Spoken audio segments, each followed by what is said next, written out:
hier Miranda von Taiwan Foodie. Heute zeige ich euch ein sehr beliebtes Rezept in Taiwan, zwar Frühstücksrezept. Wir essen in Taiwan fast jeden Tag Frühstück und zwar nicht selber kochen oder einige Leute, die kochen schon selber. Meisten Leute, die haben keine Zeit dazu, die gehen dann in den Frühstücksladen, holen dann einfach Frühstücks ab. Und Danbing ist am meisten gegessene Frühstücksspeise. Ich zeige euch heute, wie man das zubereiten. Danbing ist eigentlich wie Crepe hier in Deutschland, was wir kennen. Wir haben unseren eigenen Teig, natürlich auch mit Eier. Nun, wir essen ausschließlich herzhaften Geschmack. Für den Zutaten brauchen wir für den Teig normale Weizenmehl, Kartoffelmehl, Reismehl, etwas Gewürze mit weißem Pfeffer, Brühpulver. Natürlich brauchen wir Wasser noch dazu. Hier habe ich 2 Behälter, weil einer ist ja für passende Rezept, den Portion, was wir brauchen. Aber das ist je nachdem, manchmal braucht man doch noch einen Schluck mehr Wasser dazu, deswegen habe ich so hier getrennt.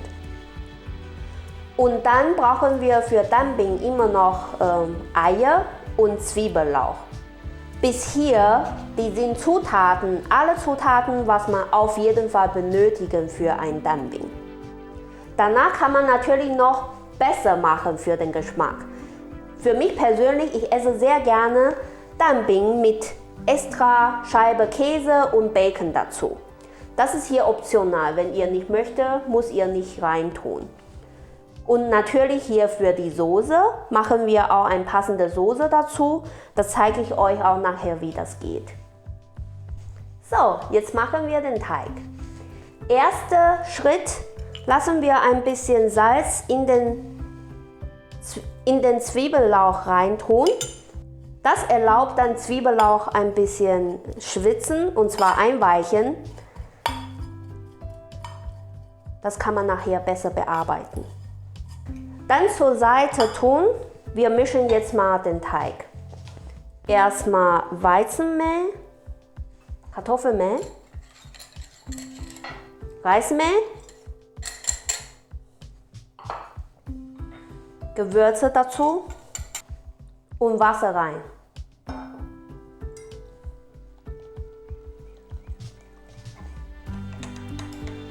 So, ich habe dann alle Zutaten zusammengerührt.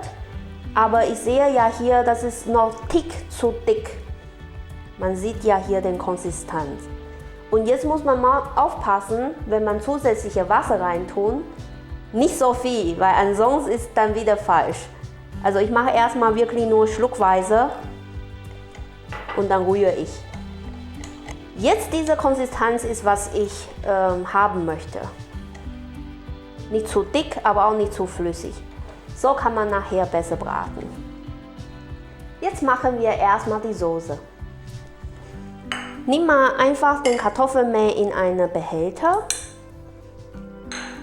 und mach den Portion ein bisschen Wasser da rein und gut unterrühren. Das ist zum Eindicken nachher. Niedrige Hitze. Wasser rein, Sojasauce und Zucker.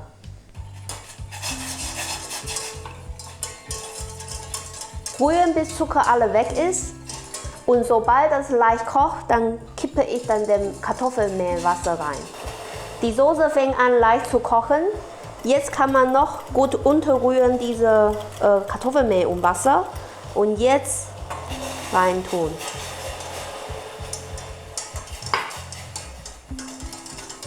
Weiter rühren, bis die Soße dick und aufgekocht ist, dann ist die Soße fertig. So ist die Soße fertig. So, jetzt machen wir Teig. Niedrige Hitze, nur ein bisschen Öl rein.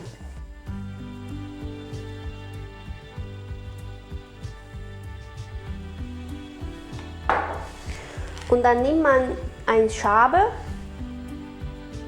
den Teig gut verteilen. Wenn ihr zu Hause ein Crepe zubereitet habt, da haben sie auch oft dabei so ein kleines Holzding, da man so den Teig verteilen. Das könnt ihr auch das nutzen. Ihr seht hier dann am Rand, der Teig löst sich schon von alleine aus. Dann kann ich wenden.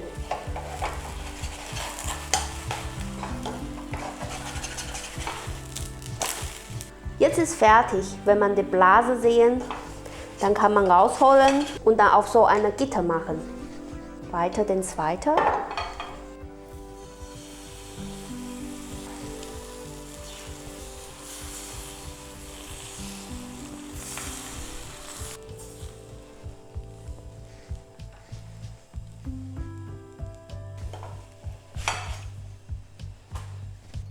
Jetzt machen wir Dumpling endlich mal zu Ende. Erster Schritt, Eier in einen kleinen Behälter reinmachen. Ich mache persönlich einen kleinen Schluck Wasser dazu, damit das Ei weich, der Rührei weich ist. Dann mache ich einen kleinen Löffel Zwiebellauch dazu. Niedrige Hitze. Ich mache erstmal einen typischen Original Dumpling Geschmack. Nur Eier und Teig.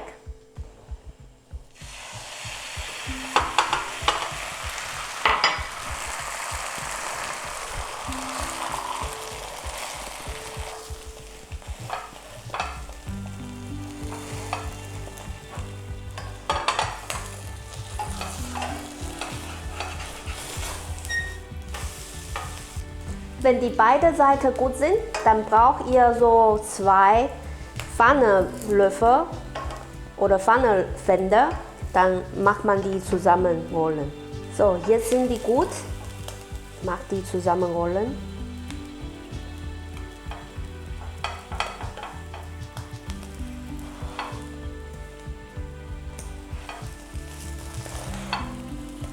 Das ist jetzt fertig. Erster Dumpling Originalgeschmack. Jetzt mache ich den Käsegeschmack. Auch die Rühreier so zubereitet wie vorhin gezeigt.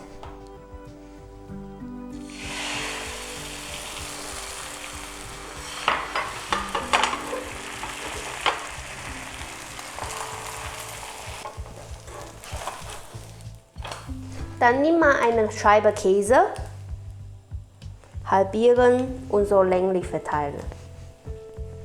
Jetzt rollen wir den zusammen.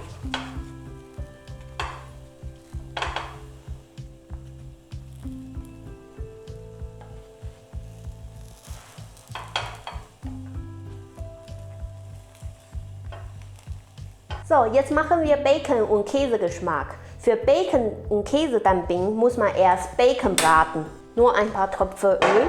Nehme ich so ein Stück Bacon reinlegen. Wenn das gewendet ist, dann kann man Eier rein.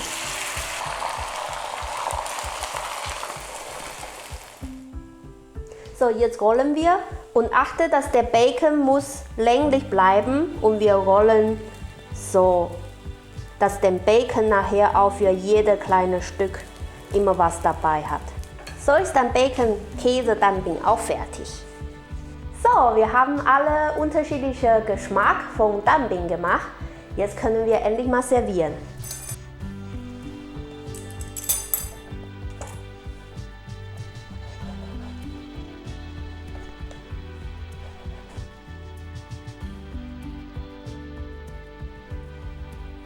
Die Soße, was wir gemacht haben, einfach drauf. So, das haben wir heute gemacht. Dumpling, Taiwan Frühstück. Lassen wir mal testen. Sehr lecker. Probier mal, dann könnt ihr auch das Essen von Taiwan, zwar Frühstücksessen, probieren. Wir sehen uns beim nächsten Mal. Nicht vergessen, Daumen hoch und bei mir abonnieren. Ciao!